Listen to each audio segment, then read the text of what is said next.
Hi guys, and welcome to my channel Carnival of Creativity. So the video I'm bringing you today is a little bit different. Not so much like decor and stuff like that, but it is a DIY, and it's a DIY that I made for my boyfriend's birthday.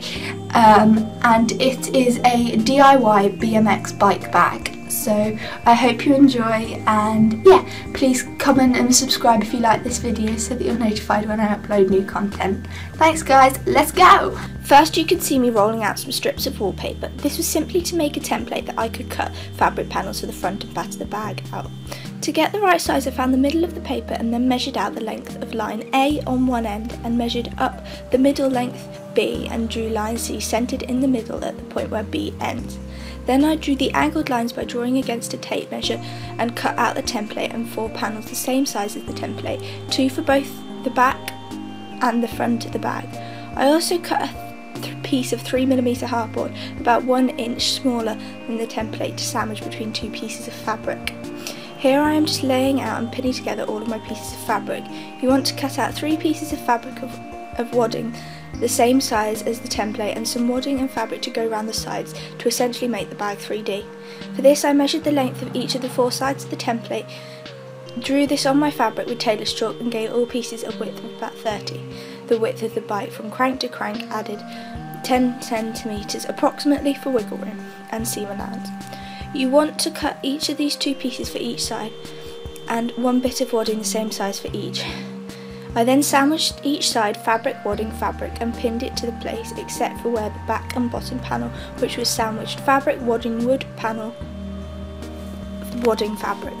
I then drew out some 3-inch strips to make into handles and a square of fabric for the front pocket.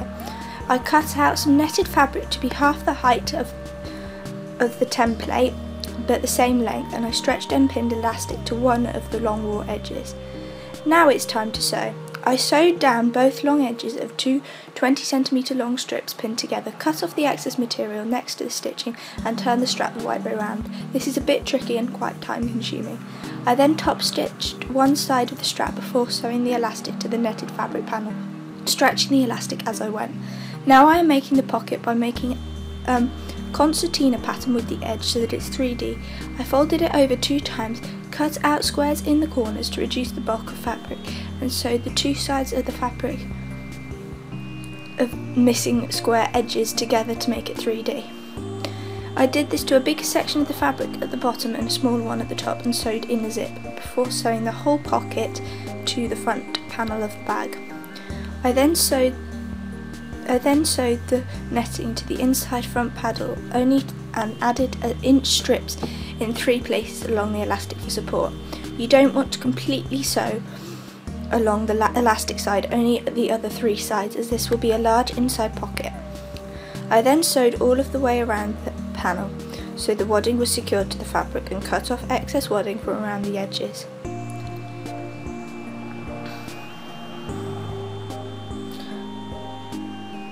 I then sewed all the other sandwich panel together apart from the one that was going to have wood in it. I then went back to my straps and sewed up the ends of them before sewing them onto the bag in a cross box pattern.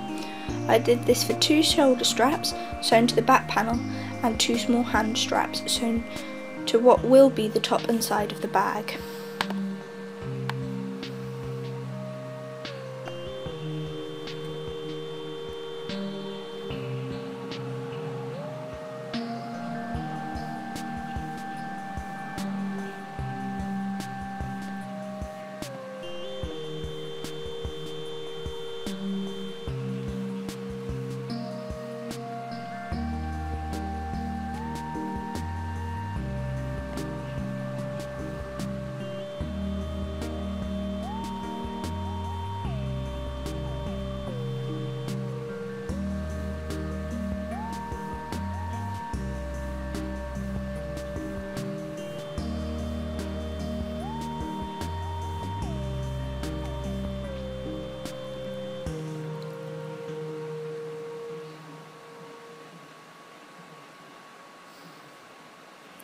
Now I am sewing 2 sides of the back panel sandwiched together.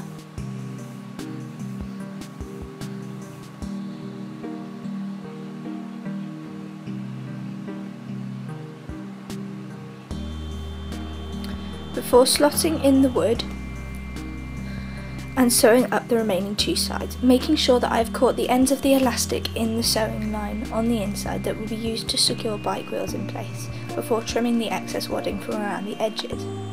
I then repeated this for the bottom panel as well. I was originally planning on putting casters at the bottom of the bag, but I ended up deciding against it.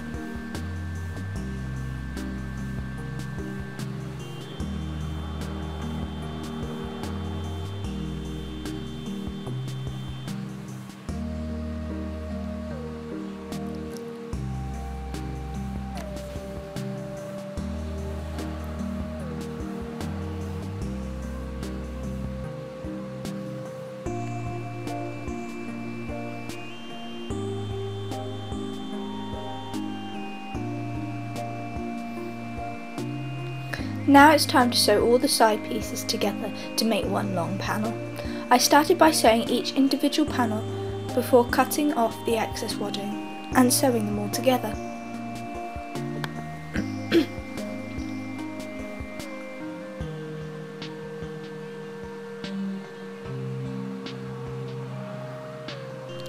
I then sewed together some 2-inch strips of fabric to make a sort of bias tape,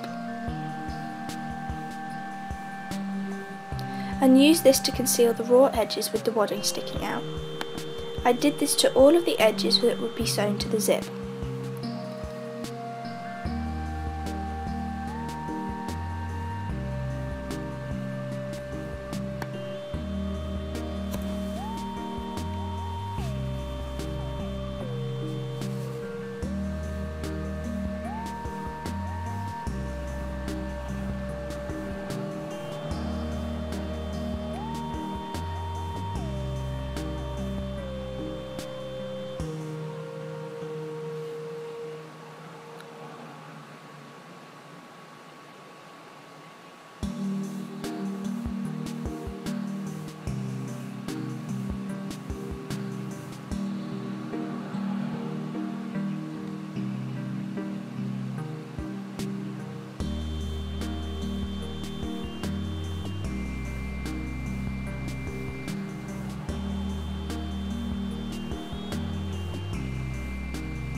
Before sewing on a long heavy-duty zip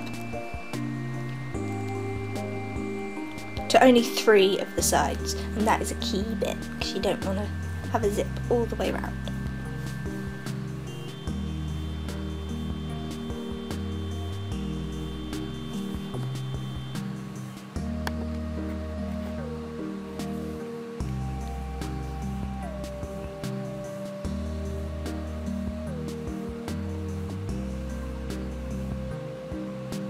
I then sewed round the back panel, cut off the excess wadding and added some strips to the raw edges of this as well.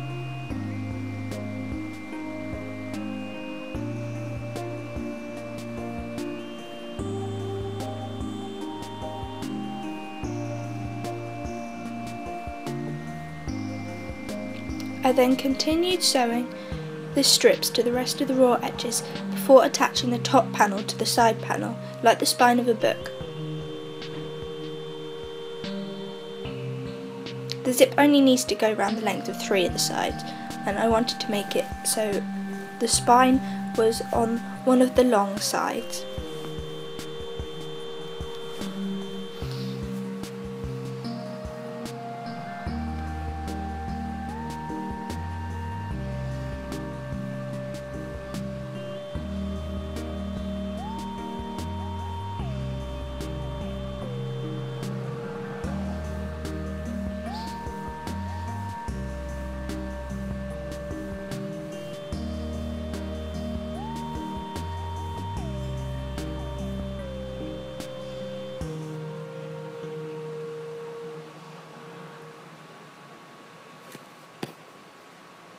I then sewed the zip to the front of the bag.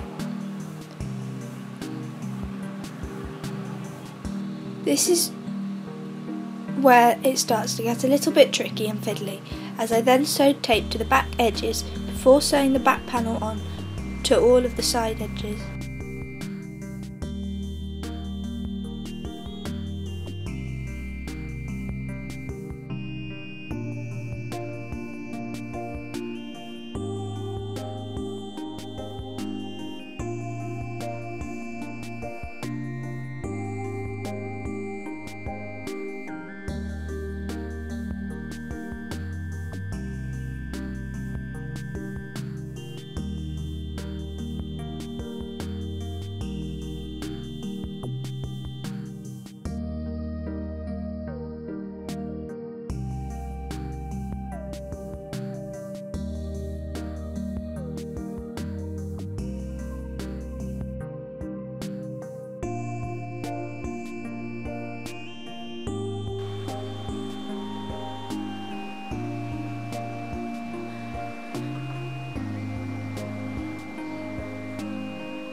I then added tape to all the inside seams, and you may have to hand sew the last bits going into the corners.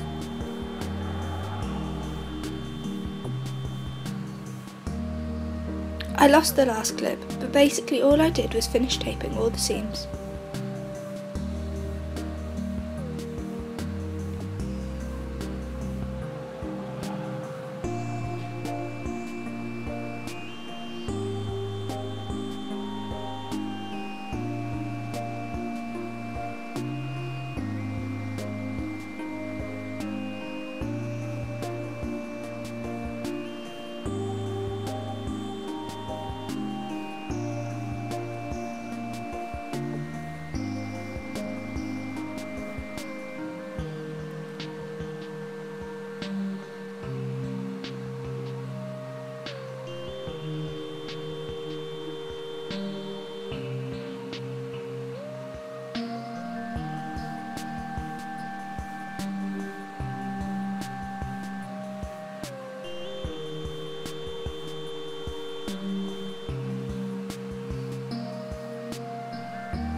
And turn the bag the right way round, as it was inside out for sewing, so all the seams ended up on the inside. And there we are.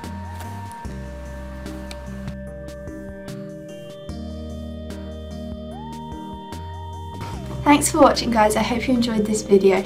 I know I had fun making it. It was a long process, but it was really fun, and yeah, I just really enjoyed it, so I hope you do too. Thanks for watching, guys. Make sure to subscribe if you like this video, and I'll see you next time. Bye!